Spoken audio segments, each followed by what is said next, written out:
La espada de Damocles. Conduce Pablo Veloso.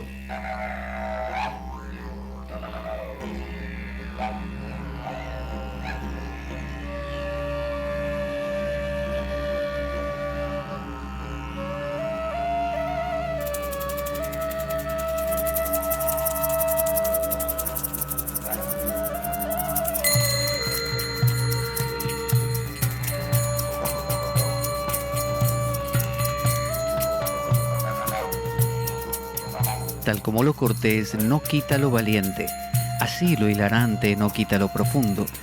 Y dado que la vida es un juego, aquí comienza La Espada de Damocles. La ficción más real que puedas concebir. La Espada de Damocles es un programa que por mera falta de objetividad cree ser diferente. Personajes mitológicos salidos de los más profundos avernos. Leyendas escabrosas y sin sentido. Curiosidades inquietantes e inútiles.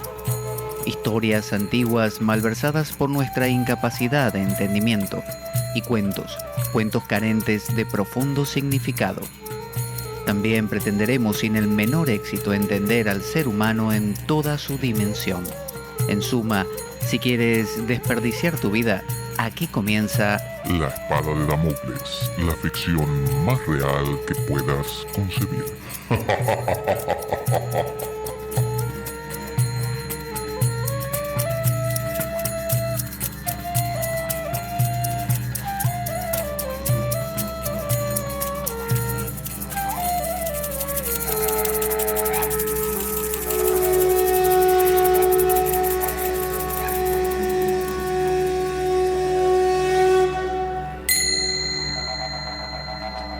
La espada de Damocles. Conduce Pablo Veloso.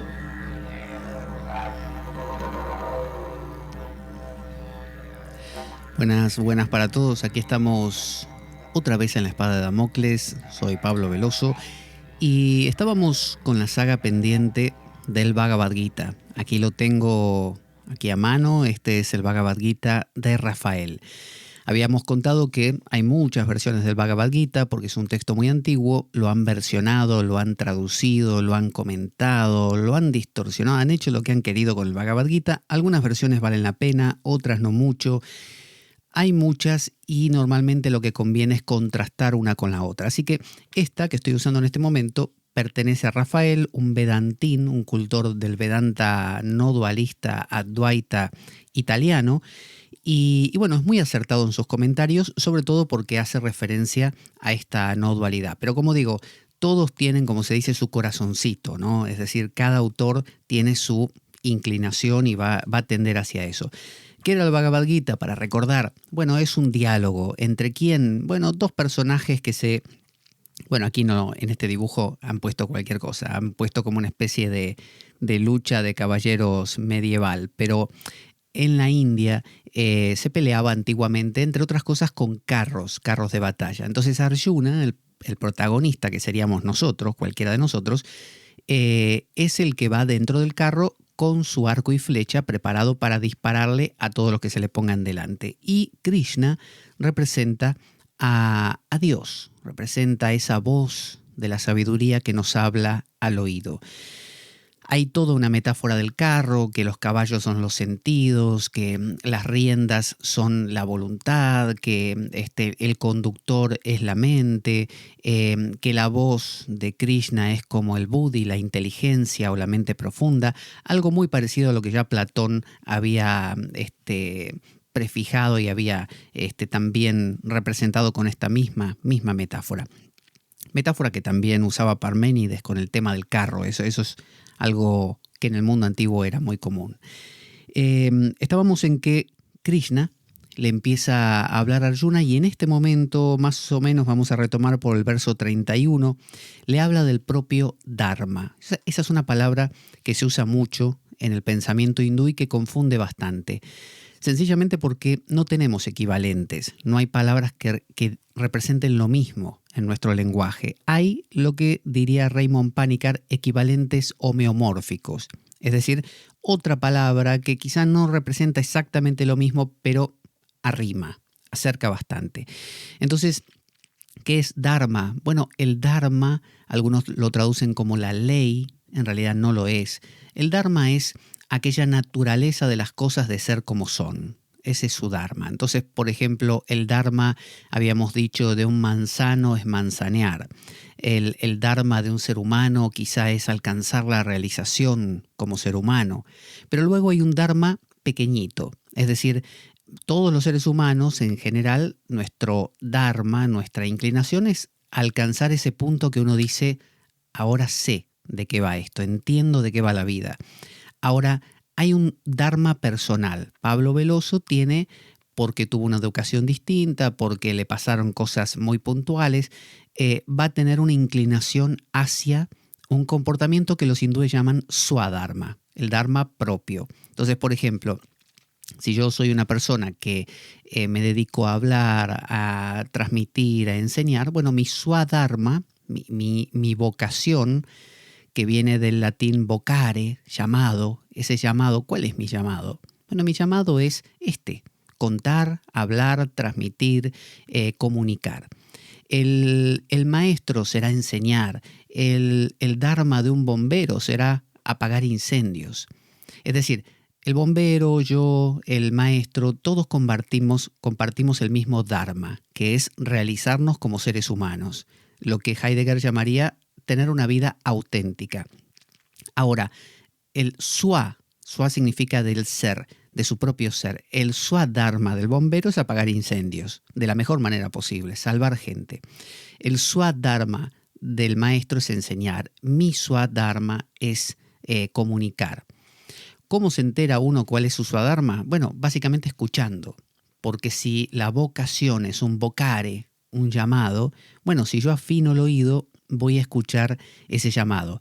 ¿Lo voy a escuchar como una voz, como si fuera un esquizofrénico que escucho voces en mi cabeza? Probablemente no.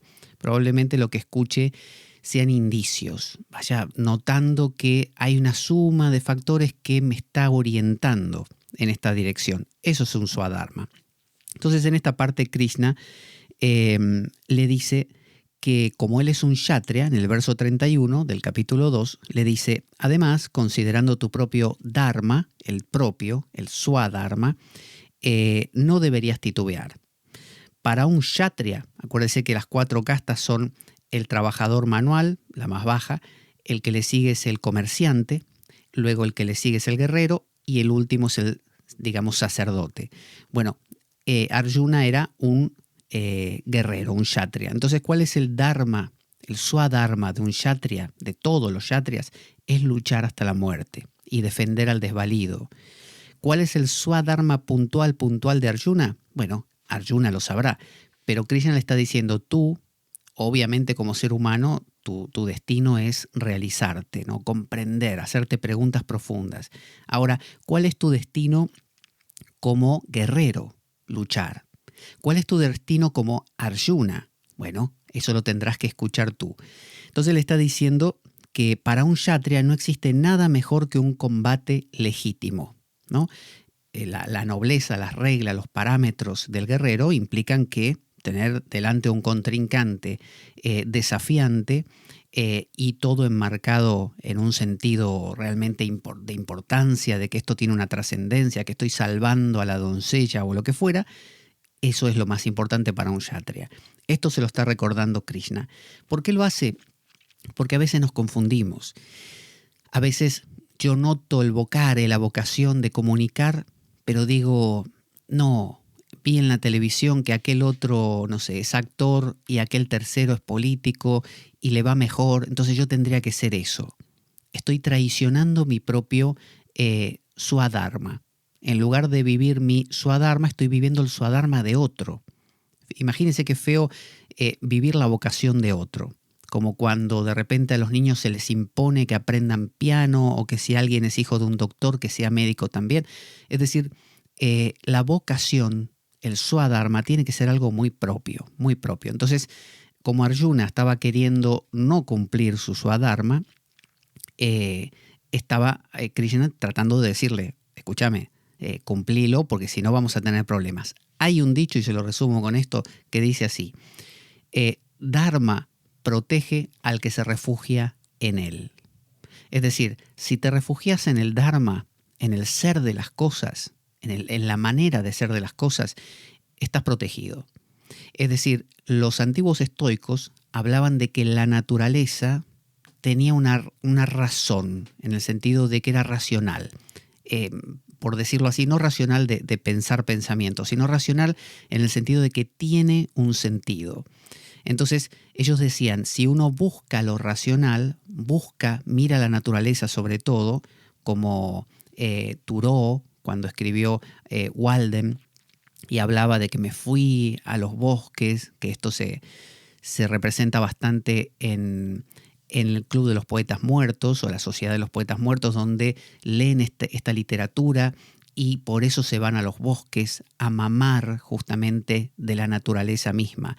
Es como decir que uno empieza a mirar los pájaros, el cielo, las nubes, los animales, y empieza a inteligir, a entender que todo eso tiene un sentido y que si yo me pliego a ese sentido, voy a vivir de una manera más armónica. Ese sería el Dharma. Entonces, luego tengo que ver cuál es mi Swadharma.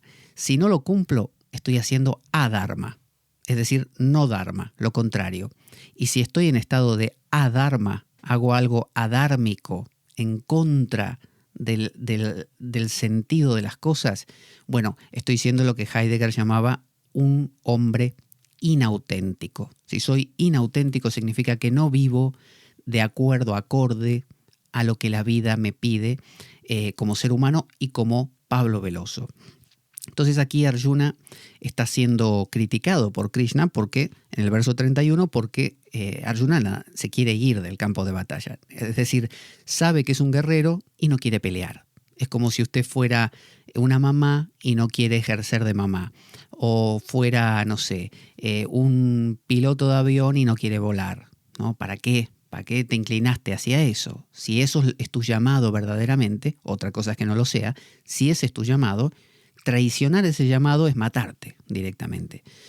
Entonces sigue diciendo Krishna, dichosos los guerreros, los kshatriyas, o Partha, lo denomina o Partha, o hijo de Prita, de Kunti, una gran reina, a quienes tal combate se les presenta espontáneamente como una puerta abierta al cielo. Es decir, dichosos aquellos a quienes la vida les presenta algo que va con su vocación. Qué dichoso aquel maestro a quien le llegan alumnos. Qué dichoso aquel padre que le aparecen o que le nacen hijos. Qué dichosa la persona que, no sé, le surgen los medios para cumplir su vocación. Le está diciendo, es lo que te está pasando a vos. Estás teniendo una guerra delante tuyo. No te vayas. Ese es tu dharma. Pero si no quieres afrontar este legítimo combate, entonces, olvidando tu swadharma y tu honor, cometerás error. Papam. Esa palabra tan rara, papam. Papam en realidad es, porque es con A larga. Papam. Los hindúes tienen dos palabras. Punyam, que significa mérito, y papam, que es error. La palabra pecado en griego se dice hamartia. Hamartia significa que uno le dispara a una diana y le erra, yerra, digamos, ¿no? No le pega, no le da. Entonces, eso es pecado. Pecado no es que no cumpliste los mandamientos. Pecado es que estás viviendo una vida inauténtica. Estás traicionando tu swadharma. Eso es pecado. Entonces le está diciendo Krishna, si tu llamado como ser humano es alcanzar esa comprensión de qué hago aquí y no lo haces, eso es papam. Y si en lo más pequeño eres un guerrero y no peleas encima, más papam. No esperes que te vaya bien. Vas a sufrir un montón porque vas a ir a contracorriente. En el 34 dice, además la gente, Bhutani, los seres, siempre hablarán de tu deshonra. Y para un hombre de honor, la deshonra es peor que la misma muerte. ¿Qué quiere decir la deshonra? No es la deshonra que te den con un guante en la cara como en la época de los duelos y te deshonren, ¿no? Con eso y tengas que recuperar tu honra, no sé, peleando. La deshonra es bajarte del estado de humano. Cuando dejas de ser humano, cuando dejas de estar en la vida auténtica, cuando dejas de estar en esa vida superficial, es decir, cuando no te enganchas con la vida superficial, de correr tras el próximo deseo, estás en una vida auténtica, estás honrado. honrás a tu principio, honrás a tu ser. En el momento en que te caes de ese pedestal, ¿no? Por alguna razón, y te enganchas con cosas que son superfluas, pasajeras, insatisfactorias, ahí empieza la decadencia. Y ahí empieza justamente la deshonra, que dice que es peor que la muerte. Porque, ¿sabe por qué? Porque, según diría Epicuro, una vez que uno está muerto, ya está, no te preocupas más. Pero vivir en estado de vida inauténtica duele.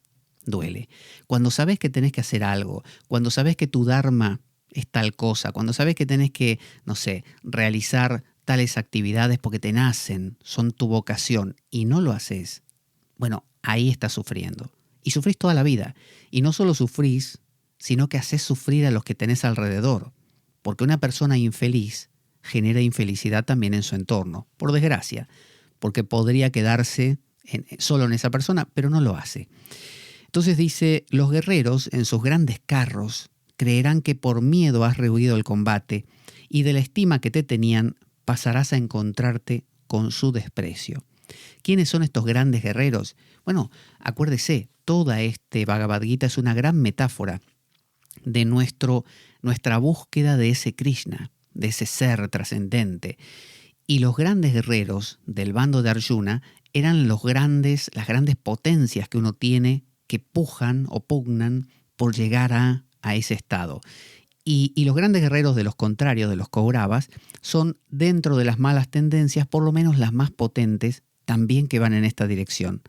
Entonces, si uno como yo, como el yo, el ego, ¿no? El ser humano, empiezo a dejarme, me voy aflojando y me voy entregando a cosas que no son el ser con mayúscula, bueno, esas grandes potencias mías me van a decir, ¿pero qué estás haciendo? ¿No era que íbamos en aquella dirección? ¿No veníamos bien? ¿Qué estás haciendo? Dice, creerán que es por miedo estos guerreros que te estás echando atrás. Y en realidad es por miedo, es por miedo. ¿Por qué uno no se abre al ser? ¿Por qué uno se inclina más por la vida inauténtica, por las cosas superfluas, por los deseos que te compensan en el momento? Por miedo. Por miedo porque nadie nos habló nunca de estas cosas. No nacimos ni en una cultura tribal, no nacimos en una cultura ancestral con una tradición antigua. Nacemos en una cultura moderna del siglo XXI con todos los valores ausentes directamente, ni siquiera trastocados, ausentes. Con una ansia de consumir y de producir infinito, esa idea de progreso sin fin, de conquista del espacio y un nulo entendimiento de uno mismo. Entonces, desde ese punto es aterrador no ser el Pablo Veloso que cumple con las cosas que tiene que cumplir y es lo que se espera que sea, ¿no? Entonces, tus enemigos, dice, te dirán palabras indignas e injuriosas, desacreditando así tu valor. ¿Podría haber algo más doloroso que esto? Fíjese cómo Krishna le está dando donde más le duele. Le está diciendo, estás traicionando tu propio principio, te vas a convertir en algo que no sos, vas a sufrir toda la vida, vas a hacer sufrir a los demás. Y hasta tus enemigos, hasta esas tendencias que uno dice son las peores que tengo, pero dentro de lo peor son lo mejorcito de lo peor. Hasta esas que pertenecen a las peores, hasta esas van a criticarme por dejar de caminar en esta dirección. O sea, ¿hasta dónde voy a llegar? ¿Qué tan rastrero puedo llegar a ser? Si mueres, obtendrás el cielo. Victorioso gozarás la tierra. Así pues, yérguete para luchar resueltamente, oh hijo de Kunti. Le está diciendo, dale, movete, levántate de ese asiento, ponete en marcha. Naciste para ser vos, ¿no? Ningún otro. Al universo, si no hicieras tu parte, le faltaría algo. Tu parte puede ser la más simple del mundo, pero si no la haces, el universo entero dice, acá falta algo. Falta Juan Pérez que cumpla su vocación. Estamos todos esperándolo. Esto es lo mismo. Entonces, Krishna está queriendo tocarle esa fibra como diciendo, no seas miedoso, no seas flojo, vamos, ¿no? Ponete en marcha. Igualmente, ahora entra otra etapa. Fíjese, ahora le va a hablar de la actitud que tiene que tener el sabio. Hasta ahora lo venía asusando, es decir, lo que le dijo fue como tratarlo de blando, de blandengue, para que se ponga las pilas. Ahora que más o menos cree Krishna que Arjuna se encauzó y lo está escuchando, le agrega: igualmente ecuánime en el placer y en el dolor, en la ganancia y en la pérdida, en la victoria y en la derrota. Prepárate pues para el combate, así no podrás cometer error alguno. ¿Qué quiere decir igualmente ecuánime en el placer y en el dolor? ¿Qué quiere decir? ¿Que yo me siento en un clavo y no me duele? No, ecuánime, igualdad, equa viene de igualdad de ánimo. Es decir, que mis emociones no sean perturbadas por lo que pasa.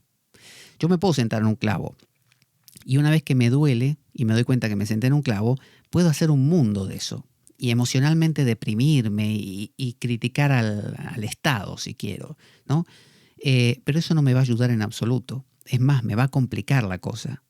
Por otro lado, yo puedo sentir que me clavé un clavo y bueno, decir una palabrota, qué sé yo, y listo. Y a partir de ahí sacarme el clavo, ponerme desinfectante y demás. Es decir, son dos actitudes distintas. Entonces le está diciendo que el verdadero guerrero de la vida entera es como decían los antiguos de la filosofía helénica. Decían la ataraxia, es decir, la imperturbabilidad, la ataraxia, la apateia, decían los primeros cristianos, que es la apatía, sin patos, sin sentimiento.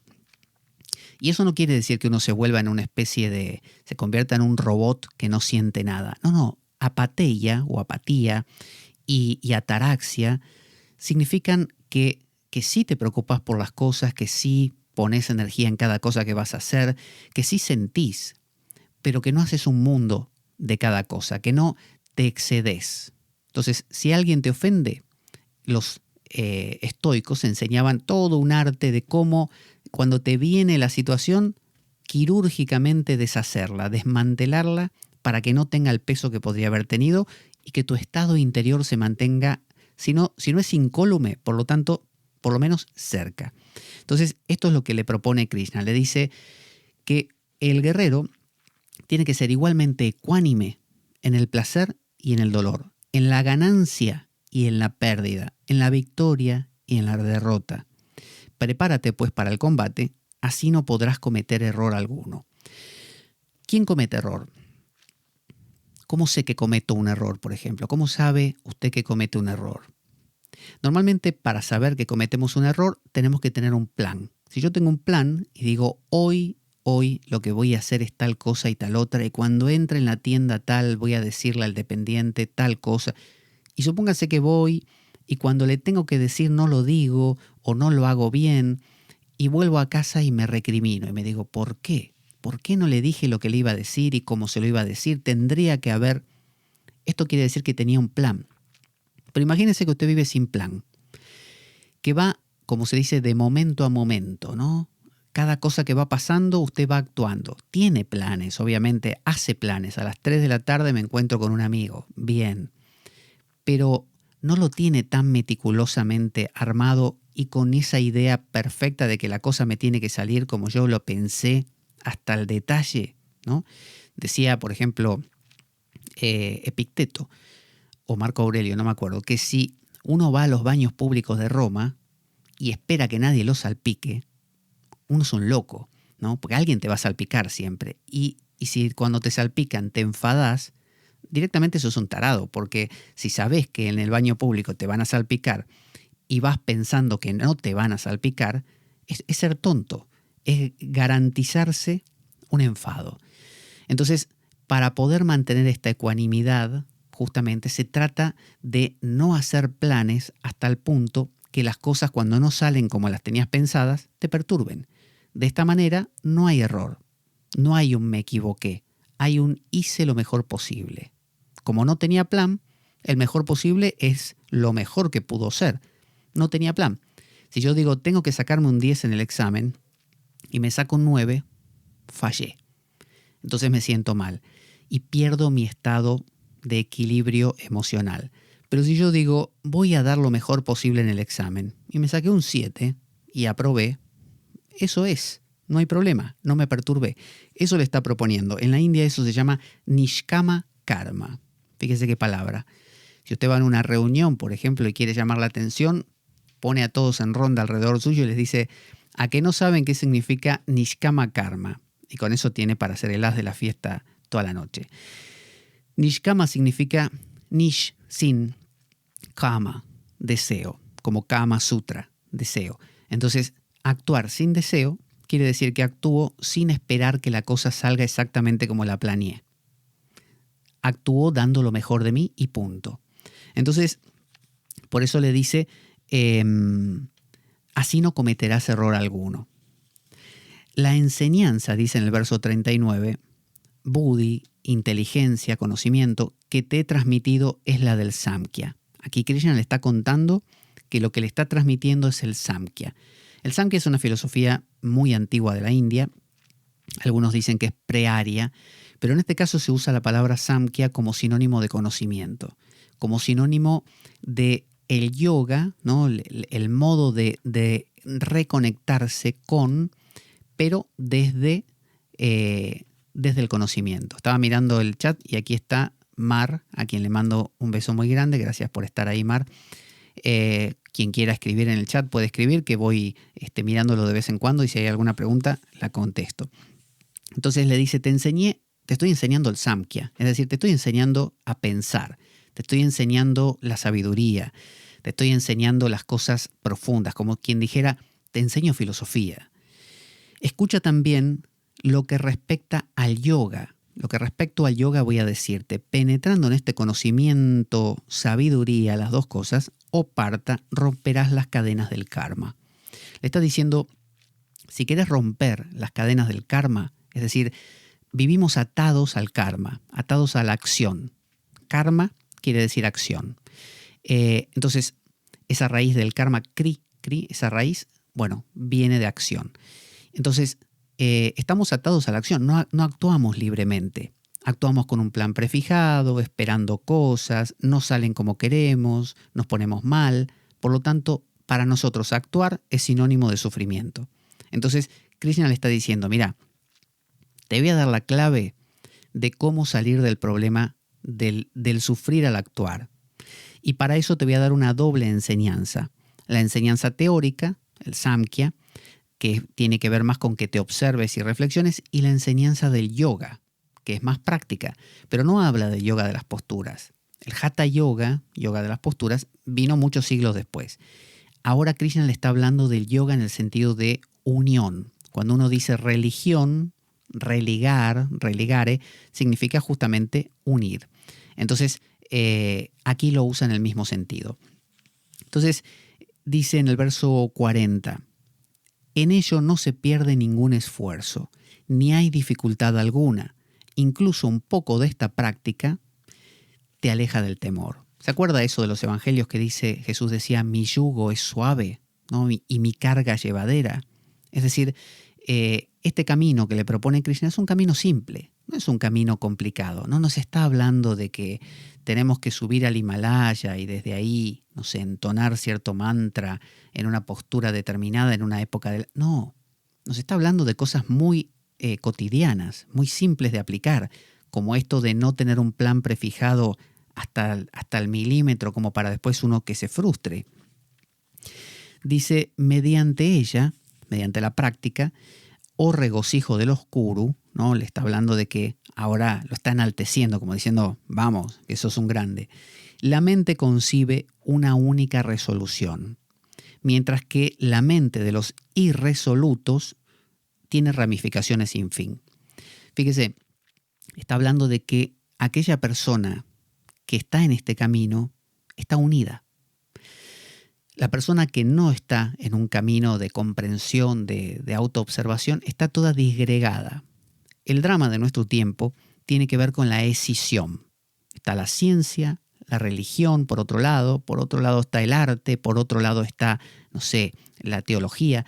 Es decir, va habiendo facciones, ¿no? Todo separado. Y dentro nuestro pasa lo mismo. Por un lado quiero una cosa, por otro lado quiero otra, me peleo conmigo mismo. A veces lo exteriorizo y me peleo con los demás porque en realidad me estoy peleando conmigo. a través de los demás. Entonces está diciendo que la persona que está en este camino, dice, la mente de los que está en este camino, este dharma del yoga y del samkhya unidos, de la teoría y la práctica, tiene una única resolución. ¿Cuál es la única resolución que tiene una persona en este camino? Alcanzar el ser. Alcanzar la realización como ser humano, comprender qué es, pero no desde lo intelectual, sino serlo, ¿no? Tocar ese silencio y que te cambie. Punto. Eso es todo. Lo podés llamar Dios, lo podés llamar el misterio, lo que quieras. Esa es la base de una persona que está en este camino. Ninguna otra. Usted dice, bueno, el placer de comer, caminar, amar, lo que quieras. Todo bien, eso está también, pero está en un segundo plano.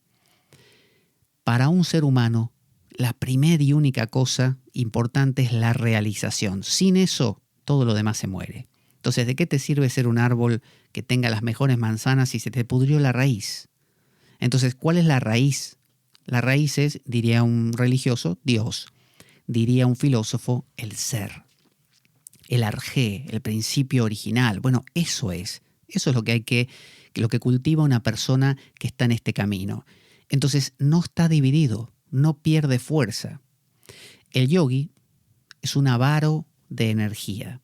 Si yo despilfarro mi energía, bueno, no llego a lo que quiero hacer.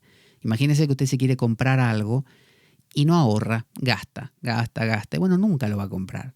Pero si usted ahorra, dice, no voy a gastar en esto, no voy a gastar en aquello, no gasto en aquello otro, y lo pongo acá.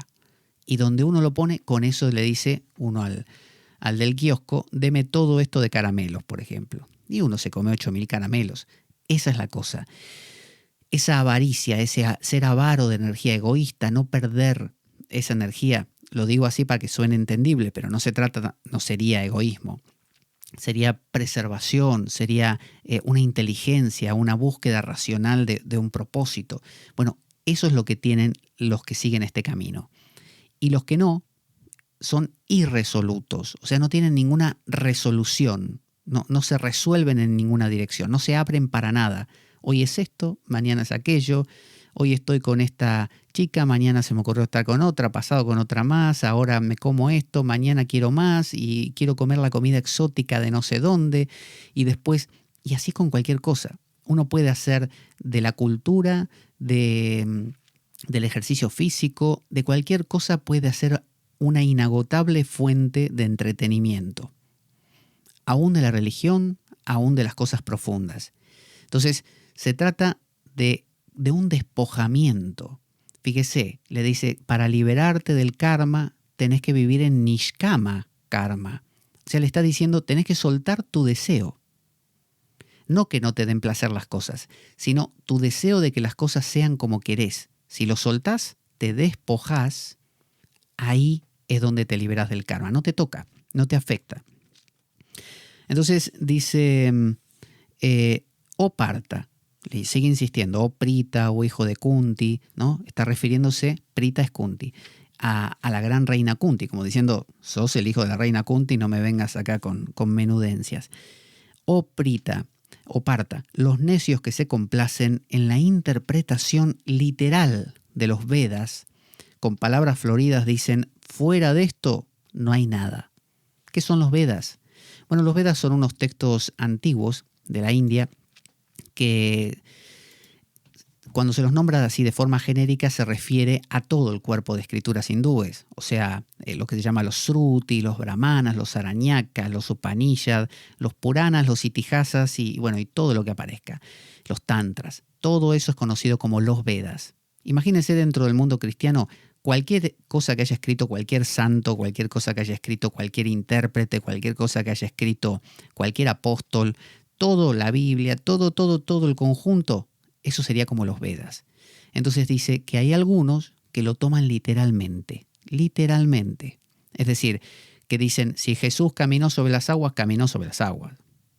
No hay duda, caminó sobre las aguas. ¿Y qué significa eso? Nada, que caminó sobre las aguas. Entonces dice que los que hacen eso son necios y se complacen, les encanta estudiar qué hizo, cómo lo hizo y contárselo a los demás, convencer a otros. Esa es la religión literal. Y que con palabras floridas son gente que obviamente estudia y dice, porque en esa época pasaba que...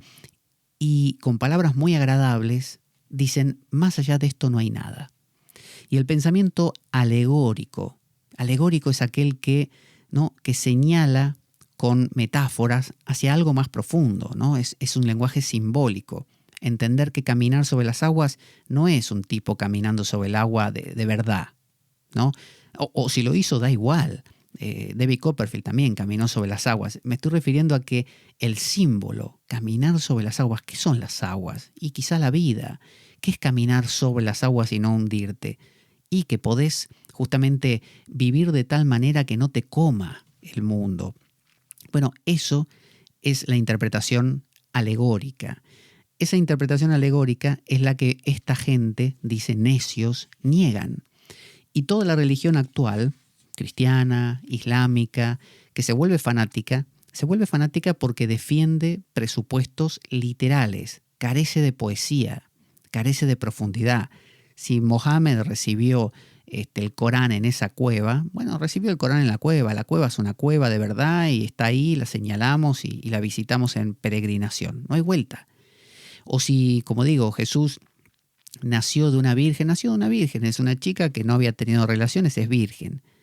No, la virginidad representa otras cosas, representa un no compromiso con ciertas cosas, una preservación de ciertas cosas inocentes que nos permiten abrirnos a realidades más profundas. Esa es la interpretación alegórica. Y Krishna dice que hay gente que dice, los necios se complacen en la interpretación literal de los Vedas. Con palabras floridas dicen, fuera de esto no hay nada. Vamos a hacer una breve una pausa mínima para contar que aquellos que quieran colaborar con el programa, ya que no tienen sustento económico propio ni ajeno, pueden hacerlo como si me invitaran a una taza de café y pueden hacerlo ya no a través de iBooks porque ha quitado el botón de donación, sino que simplemente me escriben a pablojorgeveloso@gmail.com o bien a infoespadaweb@gmail.com.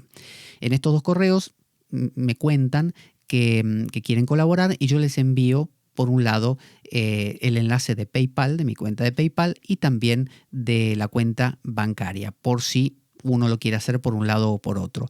Cualquier colaboración en ese sentido es bienvenida porque sirve justamente para esto, para conseguir bibliografía que tiene sus costos y materiales del programa. Continuamos, entonces, ahí va. Verso 44, capítulo 12, estamos, verso 44. Recuerden, quienes quieran escribir aquí por el chat, yo lo voy mirando. Por ahora la tenemos ahí a Mar, que puso una flor muy bonita. Quien quiera escribir algo y preguntar alguna cosa, la voy contestando si es que la sé. Verso 44. Los que están apegados al poder y al placer, y cuya mente está absorta en dichas cosas, no poseen el discernimiento ni se encuentran establecidos en el samadhi. Aquí está diciendo la gente que está pegada al poder y al placer.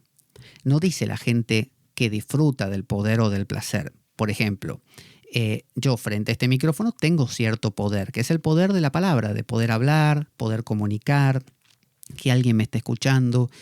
De la misma manera, un padre, una madre tienen poder, también entre comillas, con sus hijos.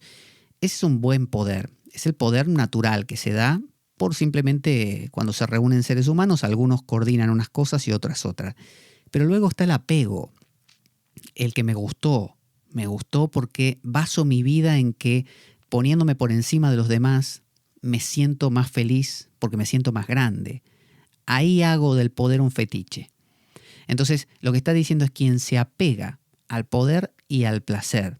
Es decir, si yo como algo rico y me da placer, todo bien. Si yo tengo sexo y me da placer, todo bien. Ahora, si no puedo vivir sin eso y me empiezo a definir a través de esos placeres y necesito cada vez más porque yo ya me pongo el rótulo de que yo soy ese placer, estoy apegado al placer y ahí tengo problemas. Entonces lo que está proponiendo es que los que se apegan al poder y al placer y cuya mente está absorta en dichas cosas, cuando usted se apega a un placer, ¿no? No puede parar y su mente ya no está disponible para nada más. Quien está enamorado está apegado a esa mujer u hombre. Quien está entusiasmado con algo no puede pensar en otra cosa. Esa es la cosa. Bueno, cuando eso nos pasa, nuestra mente pierde la capacidad de discernir. Por eso el sabio se dice, su mente es como un espejo. Fíjese qué buena metáfora, que no es mía, obviamente. Su mente es como un espejo. Lo refleja todo, pero no se queda con nada. Entonces, usted pone frente a un espejo un sándwich apetitoso, el espejo lo refleja, pero no se le queda pegado. Usted le pone frente al espejo un hombre o mujer bonitos y atractivos y los refleja, pero no se quedan pegados. De la misma manera puede reflejar lo que sea. Imagínese usted yendo por la vida, pudiendo disfrutar de cosas, pudiendo ejercer posiciones de poder, como, no sé, el gerente del banco o lo que le toque ser, y no quedar apegado a ello. Esa es la cosa, no estar apegado a ello, no depender de ello, no estar absorto. Cuando alguien está absorto está, imagínense a alguien así como con la boca abierta, como pendiente de, bueno, no estar así, con nada que te capture, que puedas moverte, como se dice, como pez en el agua por las distintas situaciones y nada te mantenga ahí como dominado. Aquí ponen, hay unos comentarios aquí en el chat, Mar Boreal, de nuevo, Mar pone unos buenos amigos, debate, o sea que no crees que Jesús es hijo de Dios. Yo dije con compunción, dice Mar, pues mira que no me importa, solo me interesa su mensaje. Y dijeron, pues entonces, está bien, está contando Mar que le pasó en un debate que ella dijo justamente eso, de que no cree en la realidad literal de Dios. Yo aprendí esto, que no hace falta negar la literalidad, que se puede trascender la literalidad pero incluyéndola. Es decir, decir que Jesús caminando sobre las aguas es una metáfora que nos cuenta un montón de cosas aplicables a nuestra vida, no inhibe, no imposibilita la otra opción, que es de que Jesús realmente haya existido y quizás hasta caminado sobre el agua. Entonces, Krishna, por ejemplo, no tenemos indicio de que haya existido, pero si lo pudiéramos encontrar, el indicio, no cambiaría nada en realidad. Pero decir que Krishna es una gran metáfora de la tradición hindú, y Krishna y Arjuna y todo este diálogo, no inhibe que aparezca alguien y diga, hicimos una excavación arqueológica y encontramos un tipo que era Krishna y lo encontramos a Arjuna al lado, charlando, ¿no? Hechos piedra, petrificados. Genial. Genial, las dos cosas coexisten. De hecho, dentro del cristianismo hay todo un estudio, por ejemplo, como el que hace John Mayer, un estudio de la historicidad de Cristo para ver su comportamiento, pero paralelamente no hay que perder la alegorización de las cosas. Dice Mar, también soy hija de Dios, dije y empecé a reír mucho. Guadalupe Jiménez dice, muchas gracias Pablo, saludos. Muchas gracias. Continuamos entonces, a ver, estamos... dice que no se pueden establecer en el samadhi, ¿no? Voy a beber un poco de agua. ¿Sabe lo que es el samadhi? Sama significa todo unido, ¿no? Sama, todo. O completo, unido. Como si uno abrazara cosas y las hiciera una. Y di viene de la palabra dharana, ¿no? Concentración. Entonces imagínese una concentración, pero que en lugar de estar en una cosa, está en todas. Una persona en samadhi es una persona que depende... tiene distintos grados y nombres, pero para hablar genéricamente podríamos decir que estar en estado de samadhi es que usted no es absorbido por nada en particular, ¿no? Usted es como el espejo ese que hablamos, que puede ir por todas partes y en todas puede usted preservarse y a la vez relacionarse con esas cosas. Entonces, todo para usted tiene un valor similar. Es como una suerte de panteísmo de Spinoza, una cosa así, ¿no? Donde todo le habla de ese silencio o de ese Dios, y usted puede disfrutar de todas esas cosas, pero ninguna es excluyente. Ninguna es el lugar donde está toda la divinidad o todo el silencio está acá. No, usted en todo lo encuentra. Y usted me dirá, bueno, ¿qué? Entonces me da igual que me peguen, que me regalen un ramo de flores. No le da igual. Pero sabe que todas estas cosas le pueden dar placer y dolor, pero en el fondo son lo mismo, ¿no? Se conecta con la esencia de las cosas. Entonces, dice, los Vedas, dice Krishna en el verso 45 del capítulo 2, hablan de los 3 gunas, pero tú, oh Arjuna, libérate de las 3 cualidades y de los pares de opuestos. Mantente firme en sattva, libre del poseer y del acumular, amo y señor de tu verdadero Atman. ¿Qué es Atman? En la Argentina había una marca de planchas, creo que era, o de electrodomésticos, se llamaban Atma, pero no con la N final, Atma, ¿no? Y creo que también hay una cerveza que por ahí se llama Brahma también, así que están los hindúes por todas partes. Entonces dice, los Vedas hablan de los 3 gunas, o sea, las escrituras hablan de que hay 3 modalidades, y habla de los hindúes, pero imagínense dentro de lo cristiano, Padre, Hijo, Espíritu Santo, ¿no? La astrología tiene cardinal fijo inmutable, Hegel, el filósofo, tiene esta triple división de tesis, antítesis y síntesis, es decir, esta idea de que siempre hay 3, ¿no? Está un polo, el otro y el medio, básicamente. Entonces uno dice, estoy contento, triste, y en el medio ni fu ni fa, ¿no? Entre medio. O hay un hombre, una mujer y el hijo, ¿no? El resultado. 2 personas y lo que resultó, el proyecto. Entonces, los hindúes dicen que hay 3 modalidades que tiene la naturaleza. Y cuando dicen la naturaleza es todo, ¿eh? La mente, las emociones, el cuerpo, la vida, los minerales, todo lo que a usted se le ocurra. Tiene 3. Sattva, Rajas, Tamas. Tamas significa la oscuridad. La oscuridad, la ignorancia, la inercia, ¿no? Es un estado como de estar quedado, de estar como quietito, ¿no? De conservar. Luego viene Rajas, que es el estado de hacer, ¿no? De movilidad, de actuar todo el tiempo, de moverse. Viene de Rakta, la sangre, ¿no? Moverse, mucha pila. Y luego viene Sattva. Y Sattva viene de la raíz Sat, lo verdadero, la verdad. Entonces tiene que ver con un equilibrio, es el equilibrante, ¿no? Entonces la energía de la vida tiene momentos donde empieza algo, ¿no? Luego momentos donde se va estabilizando y finalmente un momento donde eso cambia a otra cosa. Usted inicia un estudio, no sé, en la facultad se apunta, eso es Rajas. Después de un tiempo empieza a cursar, empieza a ver que es medio densa la cosa, que tiene que estudiar cosas que no le gustan, que tiene que levantarse temprano y eso empieza como a sentarse, eso es Tamas.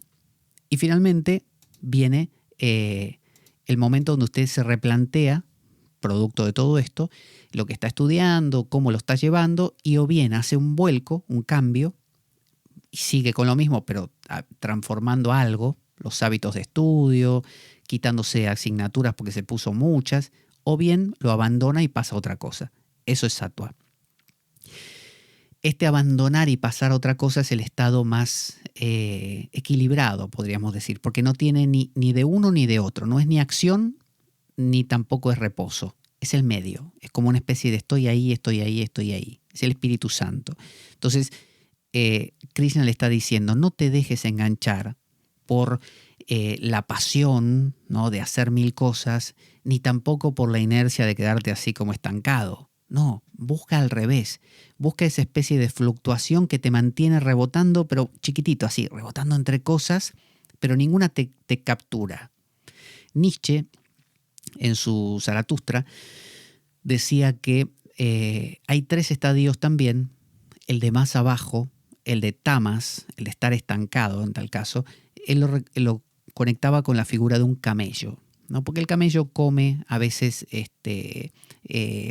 arbustos espinosos que le lastiman la boca y él ni se entera, se los come igual, ¿no? Como alguien que es medio dejado, como que no se preocupa demasiado. Luego está el estado de león, decía Nietzsche, el estado del león. ¿Cómo es ser león? Bueno, rugir, cazar, tener metas, saber lo que querés, ser un triunfador en la vida. Cuando sos camello sos masa, uno más. Cuando sos león, no, sos el lobo de Wall Street, ¿no? Tenés ahí una cosa que buscás puntualmente, quiero esta casa, quiero esta persona, quiero esto, quiero llegar a... Ese es el león. ¿Es mejor el león que el camello? Y sí, por eso Krishna le enseña a Arjuna que es un kshatriya, y un guerrero está basado en rayas, en la pasión, es un león, un guerrero es un león. ¿Por qué elige Krishna a un león y no justamente al que está en esta última que vamos a hablar ahora? Porque el que está en un león es el único capaz de salir del adormecimiento. Al camello vos le podés hablar un año, le podés contar lo que se te ocurra y te va a decir todo que sí, pero después no va a hacer nada. Se va a quedar en esa inercia de, y bueno, es muy difícil, nadie lo hace lo que me contás. Esto de la filosofía es, no, déjame a mí con mis cosas. Ese es el camello. El león es el tipo que tiene avaricia, ambición, es el tipo que quiere llegar, es el tipo que quiere más, quiere ser diferente, mejor, tener más dinero y llegar a la cima para que todos lo aplaudan. Ese tipo podés torcerlo para el lado de una búsqueda más profunda, porque ya tiene la energía. Es cuestión de dirigirla, nada más. Es decir, el mismo cuchillo puede salvar una vida como un bisturí o matar como un puñal. Entonces, pero tiene la capacidad potencial de hacerlo, ¿no? De clavar. Bueno, el que es un kshatriya, un guerrero, tiene esa capacidad. Entonces, ¿cómo se llega a sattva? A través de rayas. Es decir, tenemos que realmente mover la vida. Y cuando tenés, como decía el Apocalipsis, escupo a los tibios. No me gustan los tibios, me gustan los calientes, los tipos, y mujeres obviamente, genéricamente tipos que ponen todo para lograr lo que quieren. Bueno, a ese lo podés llevar. Entonces hay un montón de historias de reyes, ¿no? Príncipes, que son los que alcanzan, ¿no? No sé, a salvar a la princesa, a rescatar la joya. Siempre son estos príncipes, porque son valientes, son valientes. Así sea un Frodo. Fíjese que Frodo no sería el caballero o el guerrero, pero era más valiente que otros. Entonces tenía fuego. Pero Krishna le dice, no te quedes ahí, no te quedes en el león, convertite en niño. Sattva es niño. ¿Qué hace un niño? Y un niño no es capturado por nada. Uno dice, bueno, mira, está enganchado con ese cochecito de juguete. Y al rato te lo tiró y no lo toca nunca más. No le importa. Oh, mirá, este es el amigo del alma, ahora está con este chico, está encantadísimo, son amigos inseparables. 2 semanas después no se ven nunca más y viven al lado, no les interesa. El niño es así, es un espejo que todo lo refleja pero con nada se queda, nada realmente lo compromete. Entonces hace de todo pero no se engancha. Rebota, por momentos lo ves tranquilo, tamas, por momentos lo ves activo, rayas, pero no está pegado a ninguno de los dos, es libre. Entonces le está diciendo Krishna en este verso, le dice, los Vedas hablan de los 3 gunas, hay 3, le está diciendo, hay 3 modalidades. La mayoría de la gente está en tamas, adormecido. Ya hay todo un capítulo del Bhagavad Gita que habla de los 3 gunas, y que le cuenta cómo es cada uno.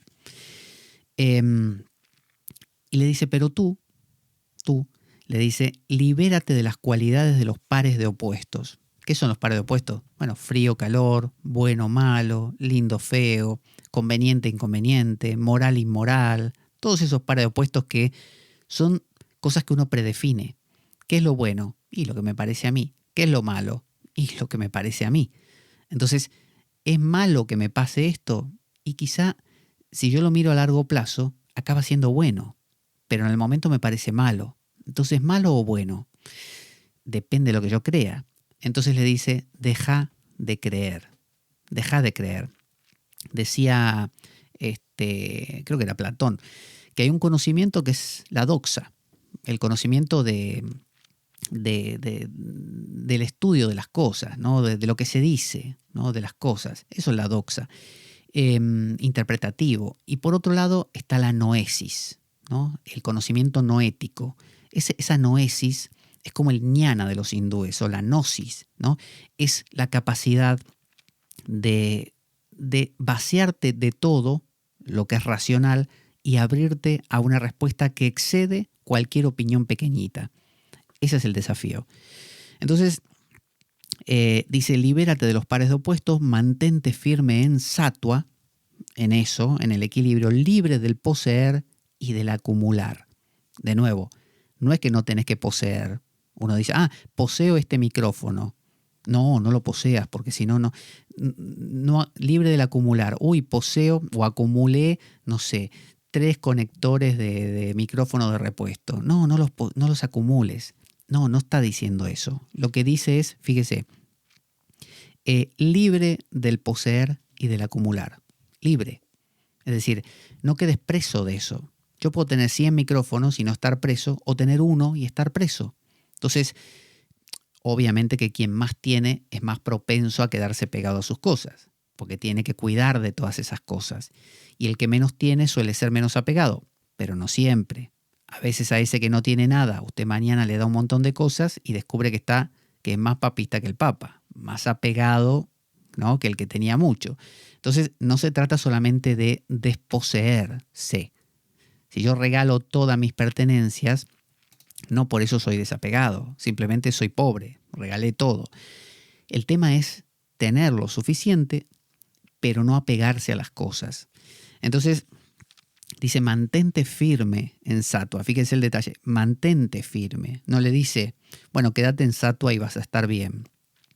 Está diciendo, mantenete firme. Renová todos los días tu resolución de sostenerte ahí.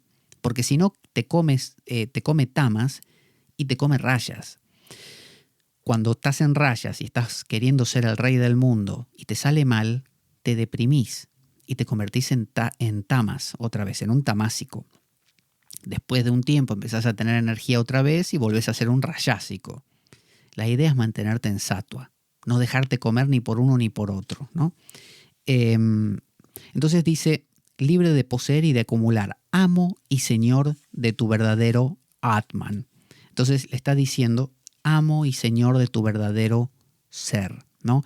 ¿Quién es un amo y señor?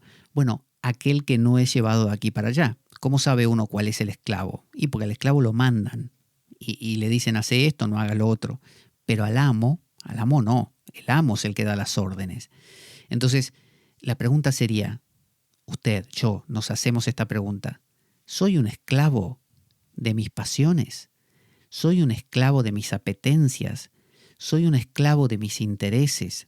¿Soy un esclavo de mis miedos? ¿Soy un esclavo de...? Y póngale todo lo que se le ocurra. Si la respuesta es sí, es porque usted no es dueño de su Atman, ¿no? No es dueño de su ser. Es usted un esclavo de todas las circunstancias. Y ahí uno pierde el estado de sattva y se ve llevado a intentar ser rayásico, perder la energía, volverse tamásico, después la vuelve a recuperar. Y es una vuelta sin fin entre ser un león y un camello toda su vida. Y hay gente que nunca levanta la cabeza y ni siquiera se convierte en león. Cosa más triste todavía. Para finalizar ya, que estamos en la hora, le recuerdo que estamos armando el viaje a México, donde daré en principio 2 talleres en 2 ciudades distintas a lo largo de seguramente de una semana. Serán de reordenamiento vital y quiero aclarar rápidamente las diferencias que hay. El reordenamiento vital es una técnica, un modo de trabajar ya sea individualmente o grupalmente. Individualmente son las sesiones que están disponibles para todos los que quieran comunicarse vía Skype, donde la persona consultante y yo nos encontramos y hablamos así en privado, donde yo a través de preguntas y otras técnicas ayudo a que esa persona vea sus problemas y sus bloqueos de una manera nueva y pueda ir resolviendo esos atascos que normalmente se resuelven muy bien y pueda dar esos pasos que buscaba dar. Por otro lado, el reordenamiento vital grupal tiene que ver con que todos los seres humanos funcionamos bajo los mismos parámetros y que un Séneca, un Epicteto, un Platón, un Shankara, han escrito, han dejado sus enseñanzas, y esas enseñanzas hablan de todos nosotros. Todos nos vemos ahí reflejados. Como crecemos en una cultura donde normalmente no se nos dan herramientas, bueno, podemos apelar a estas antiguos escritos e ir reflexionándolos. Yo los voy como traduciendo y los vamos dialogando, los vamos hablando en general, sin hablar de la vida particular de nadie, sino en general. Entonces, todo eso nos permite reordenar nuestra vida. Eso es lo que vamos a hacer en México y lo que hago cada vez que voy a dar un taller o un curso en distintas partes también aquí en España. Es explorar un texto, extraer las perlas que tiene ese texto, ver cómo esas perlas nos sirven para nuestra vida y cambiar nuestra vida aprovechando eso, que puede ser una perlita que saco de este texto, otra perlita que me gustó del otro, y voy configurando una vida más armoniosa. Y por otro lado están los cursos también online, o sea, reordenamiento individual, talleres y cursos grupales de reordenamiento también vital, y luego cursos donde enseño simplemente. Alguien me dice, quiero aprender tarot, curso de tarot. Quiero aprender astrología, curso de astrología. Quiero estudiar el Bhagavad Gita en profundidad, lo estudiamos. Esto individualmente. Esas son las tres cosas y vamos a ir ya a nuestra cortina de despedida. A ver si alguien más escribió aquí en el chat. A ver, no. Así que muchas gracias quienes estuvieron. Guadalupe Jiménez, Mar Boreal. Les mando un saludo a ambas. Muchísimas gracias por estar ahí. Ya nos encontramos la próxima para continuar con más Bhagavad Gita. Vamos a nuestra cortina. Soy Pablo Veloso. Esto es La Espada de Damocles. Y Avanti Damocleanos.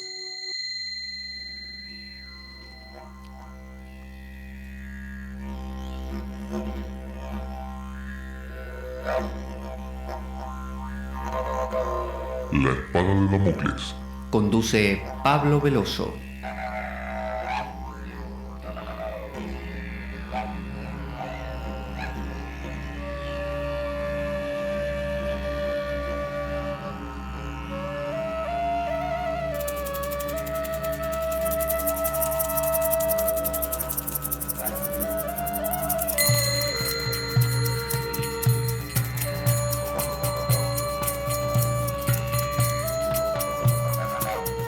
Y dado que la vida es un macabro juego concebido por una mente perversa, únete a nosotros en nuestro próximo programa, cuando escuches las siguientes palabras. La Espada de Damocles, la ficción más real que puedas concebir. Buena vida para todos, buena semana y... ¡Avanti Damocleanos!